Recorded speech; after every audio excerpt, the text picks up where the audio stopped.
కర్మలకే బ్రహ్మ కపాలం జన్మలకే పాప వినాశం కర్మలకే బ్రహ్మ కపాలం జన్మలకే పాప వినాశం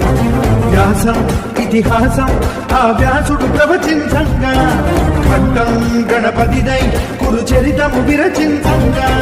యజుస్సామరు అథర్వ శాఖలుగా ఓంకారేశ్వరి శ్రీహరినగరి ఇదిగో రాబదరి వైకుంఠేశ్వరి శివికి నగరి అదిగో మహిమగిరి